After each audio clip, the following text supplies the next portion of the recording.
Good morning, good morning, good morning. Kingdom blessings, everyone. I pray that all is well. It's about, I guess, maybe about 7 o'clock, 7:30 in the morning.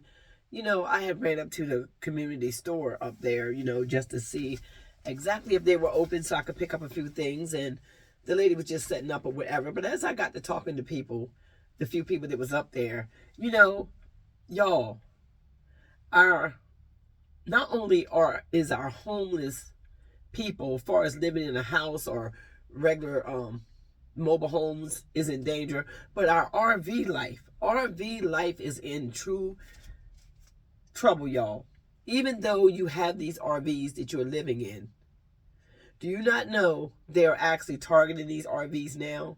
And they knocking on the door telling these RVs that they got to move, they got to leave from where they at. They don't care if you got kids, they don't care if you're a husband and wife couple, they don't care exactly what you got going on, but they ain't asking you if you got any money to move or whatever. But one gentleman said he was in his RV and he actually lives full time in his RV. And as I got to talking to him about his RV, and I looked at it while I was up there, but it was very nice. And so he said that he had went um somewhere. He had went and he had parked like in a area where, like a truck stop type of situation. And he was there for maybe about a good 24 hours. He said he was okay there. Then he left there and he went on down the road and he found another, like, a park area, and he just parked his car. You know how you meet people at these places where it's like a park and ride, and you meet people and y'all carpool or whatever? Well, it was a place like that. There was no signs up, no nothing. So he parked there, and he, about 2 o'clock in the morning, he got that knock that y'all be talking about, and that knock told him that he had to move. Well, he said, officer, there's no signs or anything out there. There was no signs up or nothing saying that you couldn't be there, but for whatever reason, the officer was saying that he had to move or whatever. So he went on and, packed his stuff up and moved because he didn't want no trouble. So he went on and left. But they're getting these knocks late at night, late in the morning. You don't got no kids. Some people don't got no money. Some people can't afford to live in a state park, because from my understanding, even when I was thinking about doing van life, I had called several places, y'all, and asked them what was the overnight fees. Some of them overnight fees was running 20, 40, $60 a night just for one night to stay at the park. And then if you wanted a monthly, it was running anywhere between some of them were up to $1,500 depending on what the amenities were. Some of them were like 900, 800. I mean, to stay in these parks is expensive. Now you think about the reasons why people are out here living in their RVs from the beginning. And you remember back in the day, people bought RVs just to travel, and they were actually living in their RVs even then, but it wasn't as much as it is now.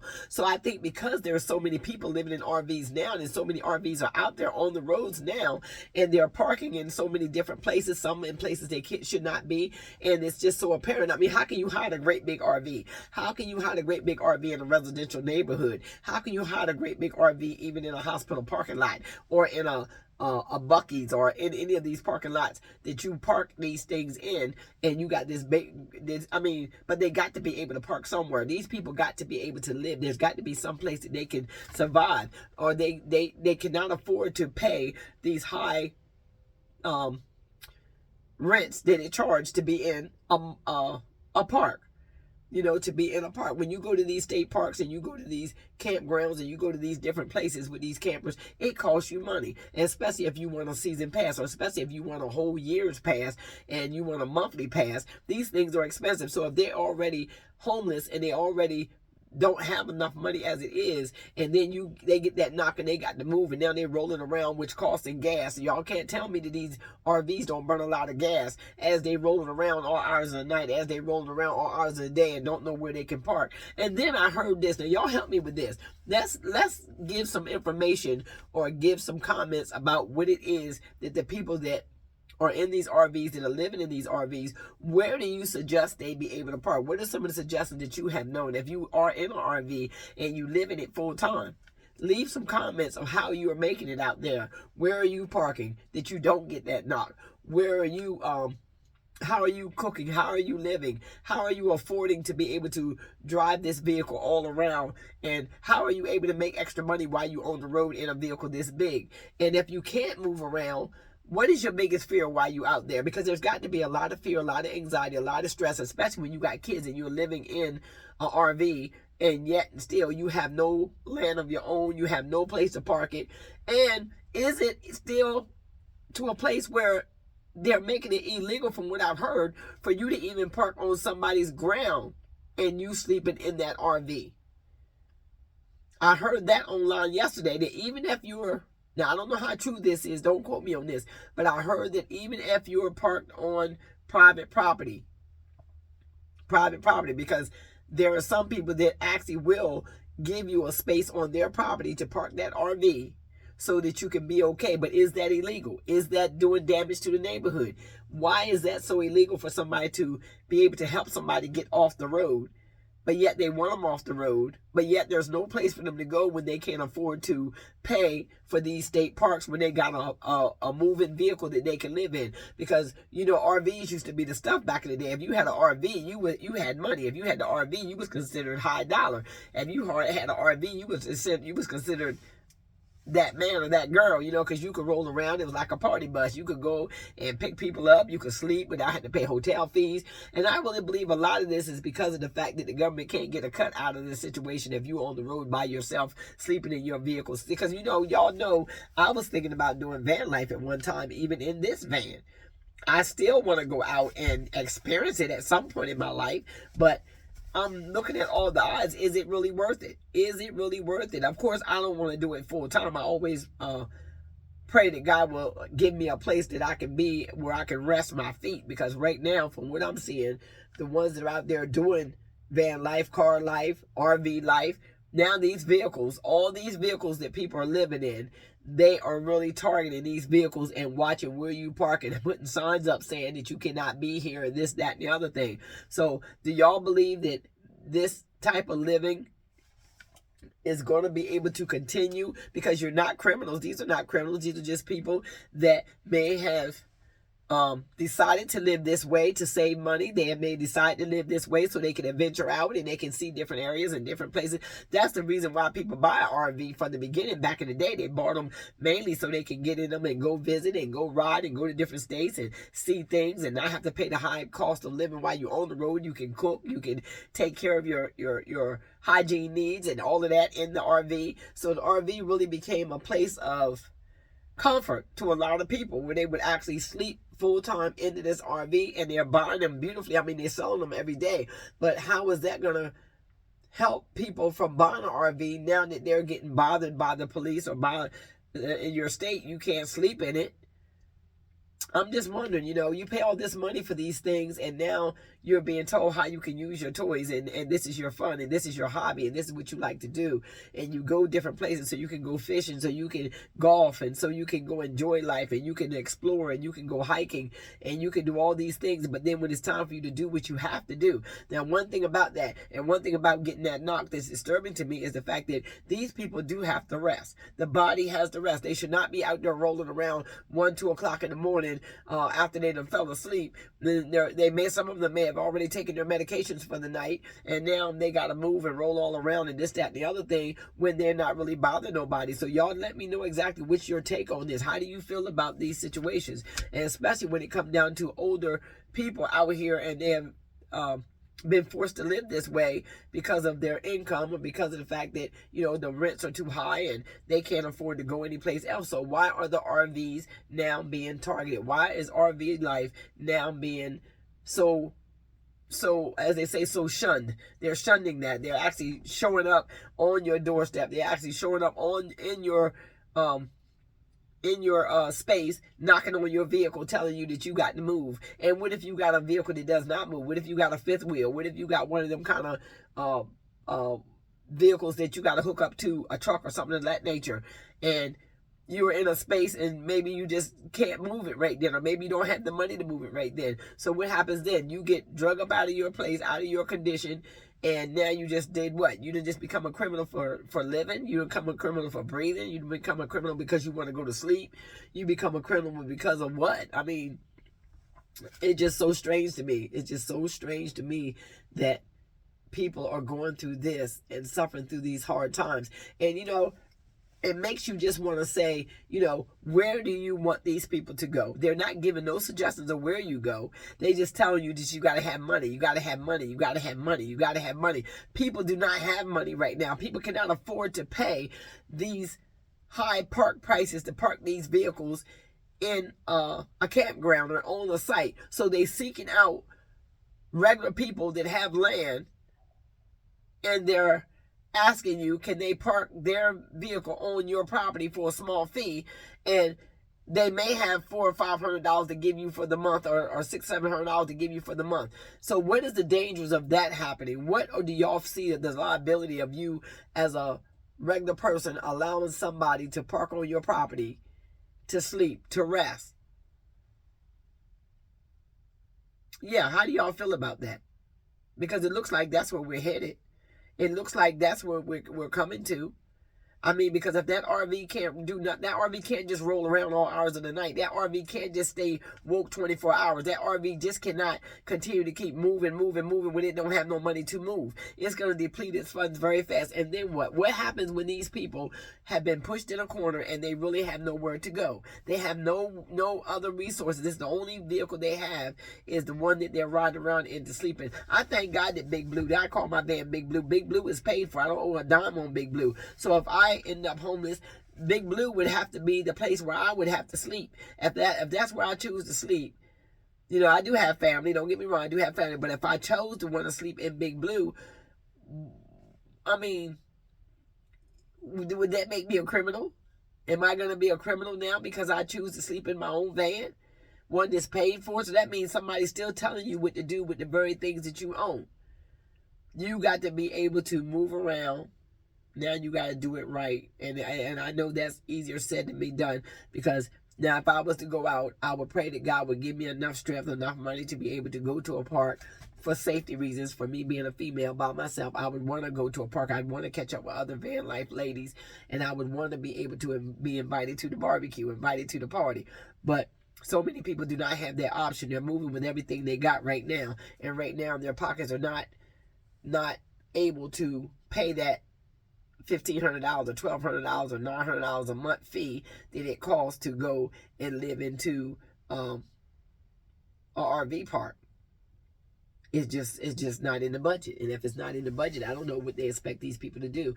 I got to thinking about that last night. Where do the RV homeless folks go? They got an RV, but they still homeless. They got an RV, but they still can't find rest. They got an RV, but yet and still they still struggling trying to figure out how they're going to eat. They're in the RV. They done left the apartment. They done left the house. They done got in the RV because that was their only thing that they felt they could do. So they done got into the RV, and now they're still being bothered. They done already gone to the wilderness. They're having a wilderness experience, but yet they still being targeted. They still being bothered. They still got to move. They still got to wake up. They still got to go find money. Now, how are they gonna stabilize their life to the point where they can get out of that situation if they can't park somewhere where, say they may got a job in that city and they leave from their RV or their camper or whatever, and they go to work. And then they come home. They go to work and they come back there. And they're trying to get enough money together to get back up on their feet. But if they got to spend that money for gas to roll around all hours of the night so that they can not get locked up, or they got to spend that money to go into some park where it's costing them every dime they make to live there, they'll never be able to see their head above water. They'll never be able to prosper in that situation. They'll never be able to save enough money in this economy to be able to go back into the rental market, or even to team up, with somebody to be able to rent anything. I mean, it's just not going to happen, because first of all, you got to be in a position where you can meet some good people, some good like-minded people, some good hearted people that are not going to hurt you, or that even if you reach out there to help them, then they're not coming to hurt you. So if they're out there trying their best, I really believe that they should be helped, and they should be left alone. They ain't parked where it's hurting nobody, or if they ain't parked in a way where it's not, where it's stopping the first responders from getting to anybody, or it's in a way where, it's not an emergency route or anything of that nature, and they just find them a spot off in the woods. That's just my take on it, so I want y'all to leave it in the comments. Let me know how you feel about the RVs being moved, the RVs being targeted, van life. Whatever you're sleeping in, that you have chose to rest your body in? Have you gotten that knock that told you to move? Have you gotten that knock to tell you that you could be locked up? You know, how do you feel about this situation? And are you able to make it financially out there? Give the real deal about what it's costing you to be on the road. That's what a lot of people don't talk about. They don't talk about how much money that it's costing them to be out there on the road and how they're making their money while they're out there on the road. I do see a few of them that are out there and they do say they DoorDash and things of that nature.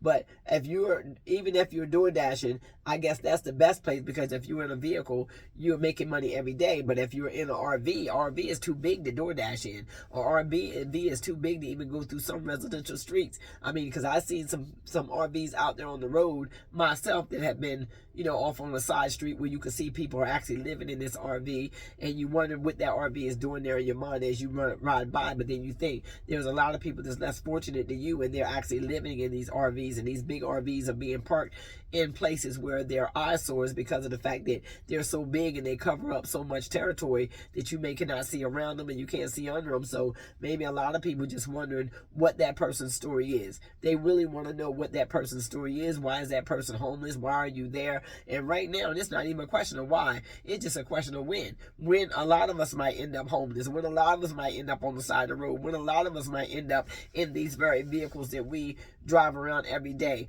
And I just thank God for, you know, having a roof over my head at this time, because I've already been through that situation of not having a home and things of that nature, and just having Big Blue. Like I said, Big Blue is paid for. So if something was to happen in my living condition, I always got that option to live in the van as well, you know. So I'm just trying to see exactly, you know, how did we feel? What can we do as a community to uplift, motivate, and inspire some of those that are out there doing RV life and got their RVs out there, and they getting that knock, and they got to move, and they got children. The children can't establish, make no friends because they're always on the road, and then you don't have no address, can't get no.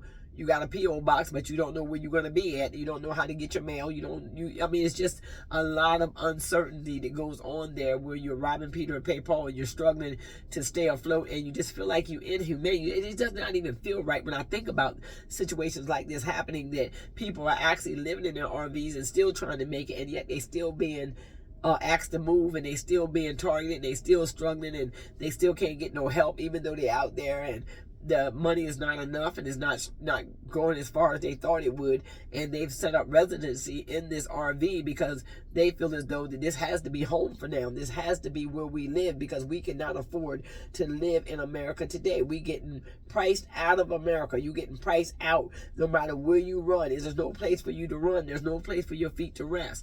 And it's just sad. It's just really sad that we've come to this part of life, that we're actually here to witness this. We're witnessing this. We're witnessing this. No matter what it is, if the government can't get their cut out of it, they're going to figure out a way to shut you down. They're going to figure out a way to stop you. They're going to figure out a way to put you in a position where you like a rat in a box, and we're going to back you in a corner. And we're going to put patrol on the ground to make sure that they are watching, and make sure that they're patrolling around to make sure that there's nobody sleeping here, sleeping there. And it's just going on everywhere. It's not just in your city, by the way. It's all over the place. It's not just in your state. It's all over the place. People are actually out here looking for you sleeping on the side of the road, looking for you sleeping at the truck stop, or at the Walmart, or at the, I mean, it's just a mess. And then what about the people that are actually traveling now, that may have enough money to travel, and they bought these travel trailers so that they can actually travel and enjoy life? I mean, it's just a mess. It's just a big mess. It's just a big mess. And I never thought that I would live to see America go down like this, or being put in this position. We're being put in a position now where you can't live anywhere. You can't live anywhere that's safe. No place you go is safe. A lot of people say you buy your own land, that's safe. I'm seeing people losing that. I mean, so there's really no place that's safe. You really got to just take this thing one day at a time. Do the best you can.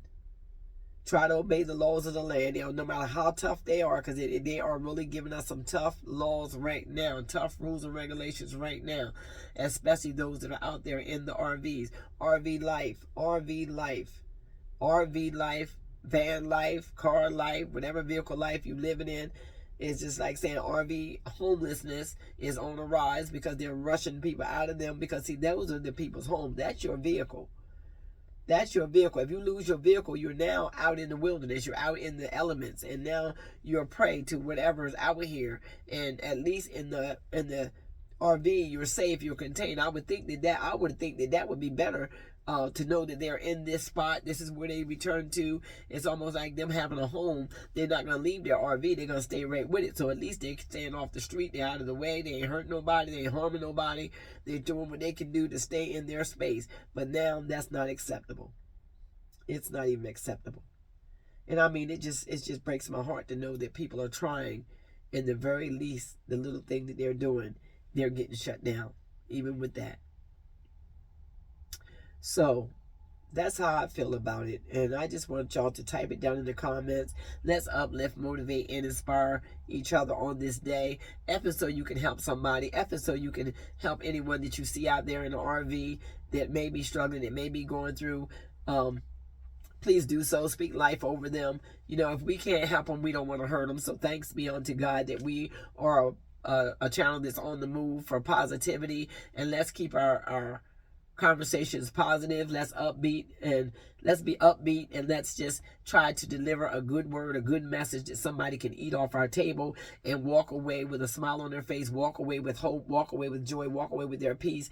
And we will begin to pray and keep a prayer on the van lifers, car lifers, whoever's out there in the vehicle. We got a special prayer going up for you today. Thank you, Jesus. We ask God to cover you. We ask God to send the resources that you may need to be able to fix whatever situation you're in. We ask God to give you strength to be able to go through what it is He has for you to go through, and to be able to see what it is He wants you to see in the spiritual realm of this situation. But most of all, we ask for God to keep you, give you long life, that you may be able to endure, because the race is not given to the swift, but the one that can endure to the end. And just know that we are a people that are stronger than what we think we are. Amen. Amen. In Jesus' name I pray. So with that being said, I just want to say thank y'all for joining me this morning. Thank y'all for allowing me to get that off my chest, because that's what my mom was thinking about this morning. If you're not subscribed to the channel, please consider subscribing to the channel. What we do is we uplift, motivate, and inspire. We try to speak life into any situation, and we try to talk about the problem, but we also try to give solutions. We try to give our advice out, what we can do to help someone in that situation. So if you have not turned your notification bells on and you need a safe place to land, this is it. And you will be notified when I drop my next video. Y'all be blessed and enjoy the rest of your day.